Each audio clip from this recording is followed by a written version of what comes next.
Hello and welcome to EvilGinger Miniatures, where I'm doing the second episode, or it might be the first episode depending on how the editing goes on the other one, of EvilGinger Fridays tabletop role-playing reviews and introductions, and I'm going to tell you a very sad story about an absolutely corking setting or set of settings ruined by a core rule mechanic that doesn't work because the rules authors don't understand some basic dice mechanic maths and created a dice mechanic for the core of the game which they thought was additive and actually creates a bell curve rather than a straight line thing. I'll have to talk a little bit about probability here, but basically if you roll one dice, there is an equal probability of any of the numbers turning up on the dice, providing it's a fair dice. If you roll multiple dice,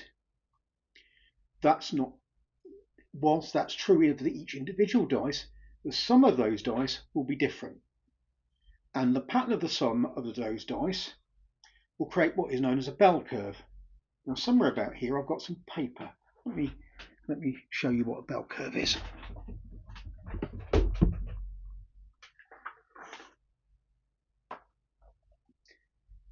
That's where all my files went, and I could have done with those the other session. Anyway, let us do a little bit of mathematics.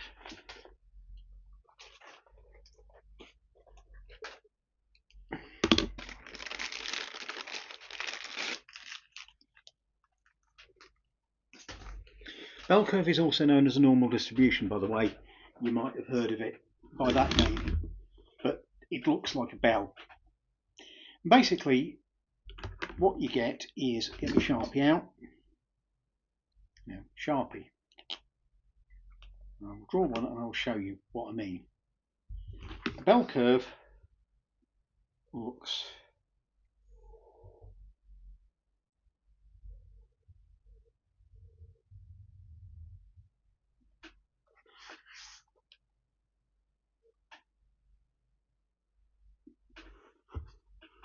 like that.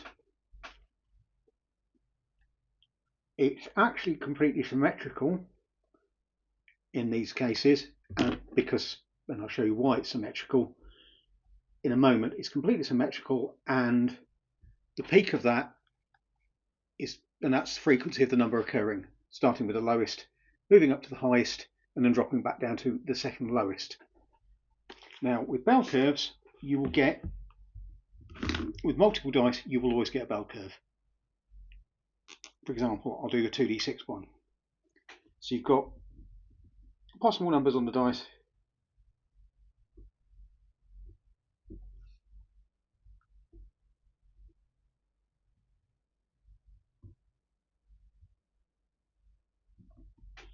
Right, see that? I'll get it right under the camera. Right, okay. So if you're going to roll two dice and add them together, this is what will happen.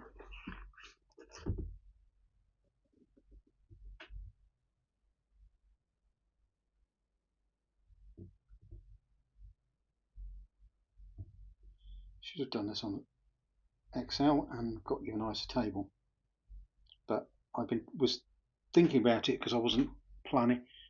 I was thinking about the episode, so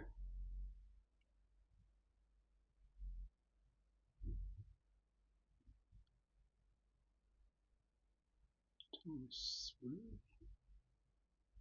4, 5, 6, 7. I'm actually having to do mental arithmetic, which is something I haven't done for a while, so bear with me a moment while the cogs start working. I'm actually filling in this table, and those numbers you can see in that table are the sums of the figures at top and bottom. So that is 5, that is 6, that is 7, that is 8, and that is 5, that is 6, Simon. That is 7. That is 8. And that is 9. We're down to the next column, which is 6, 7,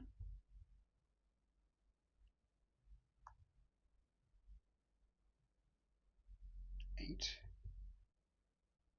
9, 10. Now we do 7, 8,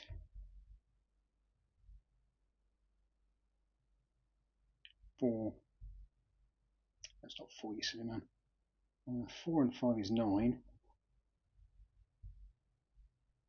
5 and 5 is obviously 10. 5 and 6 is 11.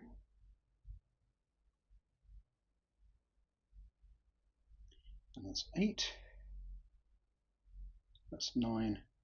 That's 10. That's 11. And that's 12. You get that if you're rolling 2d6, right? And as you can see on that table, that there is only one way of achieving a 2, which is both dice rolls 1, and there's one way of achieving a 12, which is both dice roll 6s. But there are 1, 2, 3, 4, 5, 6 ways of creating a 7.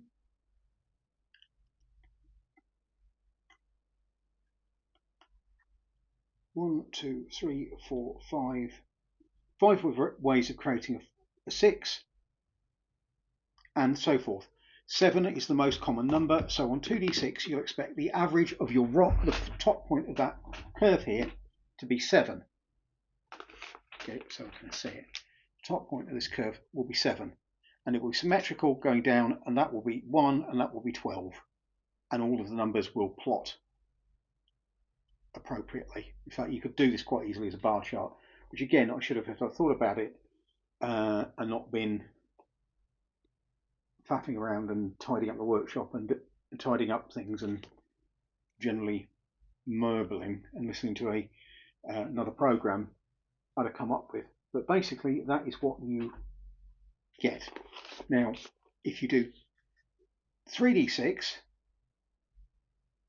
it gets more intense, because you've got,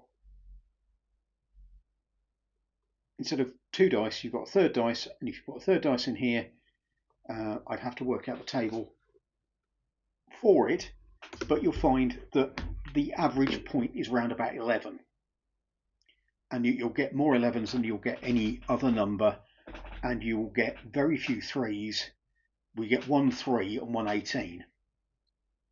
Now, why this is relevant is because the core mechanic in the rule set that I'm going to discuss, which is a set of rule sets starting with Dragon Age, which was a role-playing game set in the environment of the Dragon Age video games, and was a really, really good thematic, and it had a good feel to it, and it was a good fun game until it became apparent that the core dice mechanic was broken, and it rather spoiled it for everybody. It had lots of other interesting ideas, but they shouldn't have used additive dice like that, not without understanding how the way the dice mechanics work.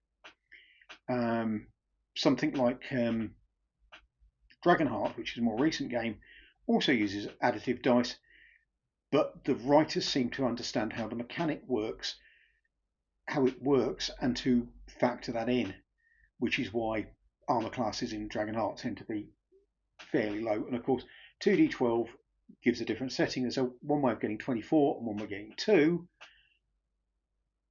and the middle number is probably about 12, 13-ish. So, because you can technically work out what the middle number should be by taking the maximum value of the dice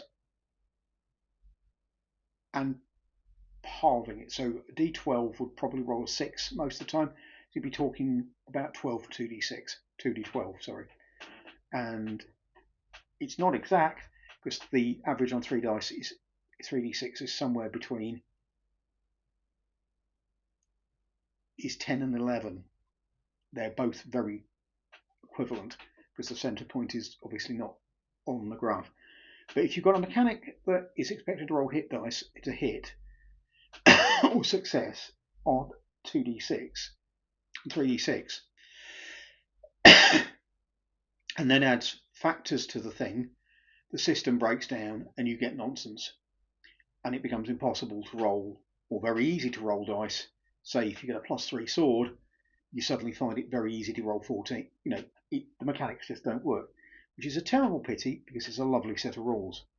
And I don't own a copy of Dragon Age.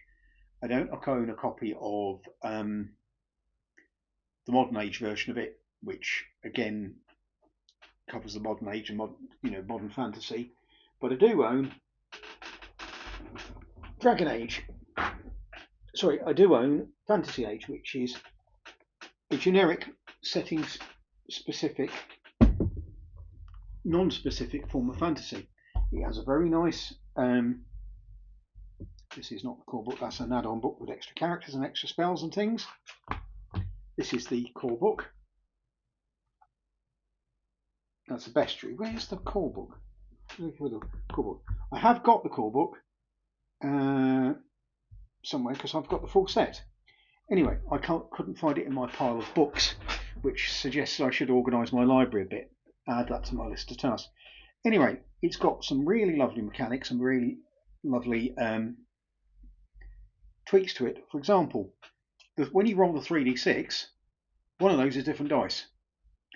And if you succeed in the roll, you gain some stunt points.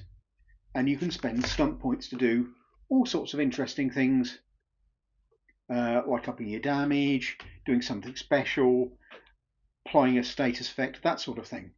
So that's a very nice mechanic. But because it's linked to the 3d6 and the writer's not understanding how that works, it doesn't help. I mean, spell casting is done with the same system, and you add your stats, which are like the bonuses that use the 5e, where you get +2 for a stat, +3 for a stat, and you add that to your roll. Now, if you do that, it works fine in 5e and other D20 games where you've got the straight line and equivalent probability. Where you get this, it skews the probabilities horribly and you get some really silly results. And it becomes incredibly easy to beat monsters that should give you fright.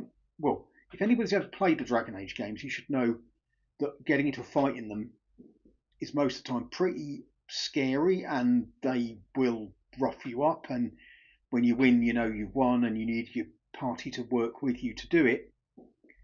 But this loses all of that. It becomes a walkthrough in the park.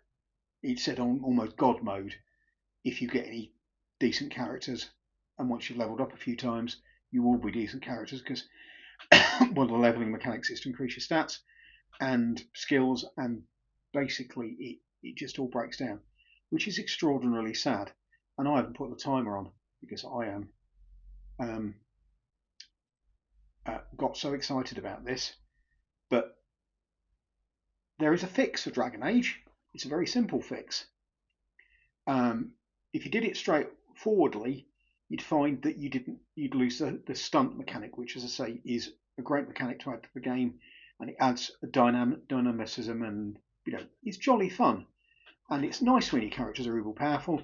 It's not nice when the enemy are uber powerful against you, but it all balances out. It's meant to be a high fantasy, hack and slash, lots of blood, lots of gore.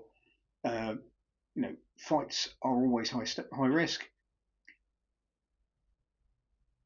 So, and as I say, they become completely low risk because the core mechanic. To fix this, I'd use a D20, but you say you'd lose the stunt effect, which is one of the best bits of the game. No, you wouldn't, because what you would do for every attack roll, or every spellcasting roll, or every skill check, is that you would roll a D20 and a D6. And if you succeeded in the D20 roll, the D6 would be the number of stunt points that you would get. They don't count if you don't succeed. So if you fail to hit the target number, the D6 is ignored. But if you do succeed, you can add bits appropriate to the type of roll you're doing. And these are on this lovely idea of a quick reference sheet which lists all of them and what sort of stunts you can get to increase, and gives the whole turn order and everything. You hand these out to players and they can see, you know, at a glance, this is quite referencing for players. Very cool idea. It's repeated on the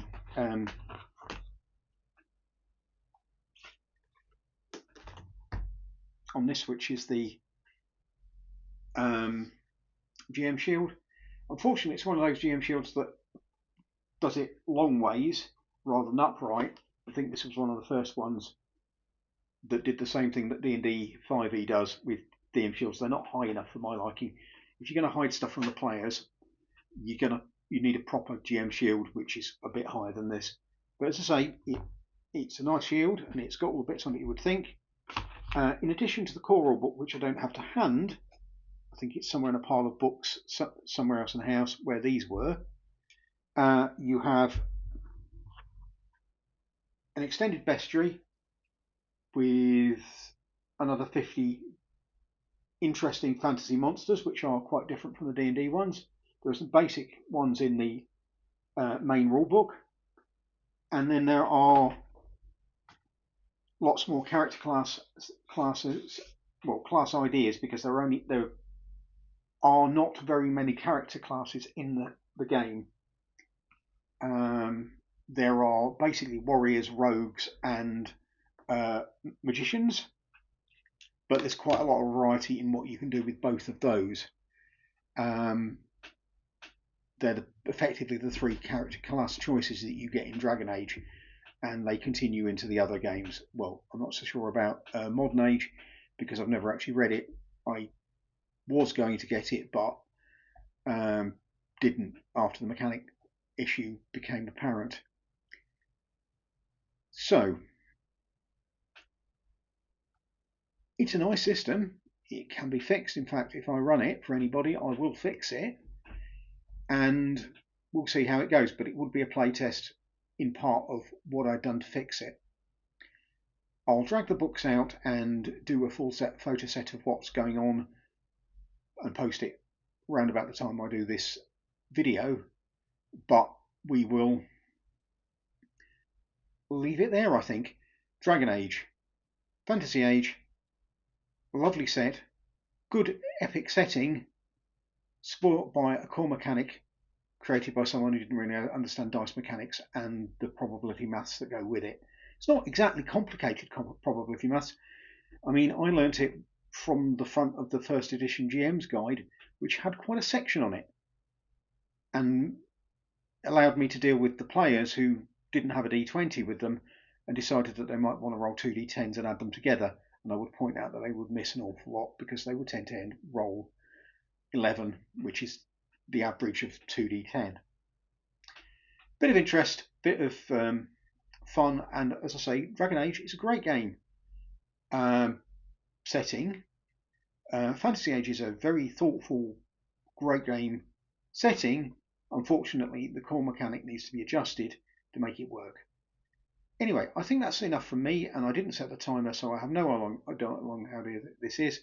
So, well, it is several o'clock in the morning, so I will leave you with that, and I'll give people a chance to play Dragon Age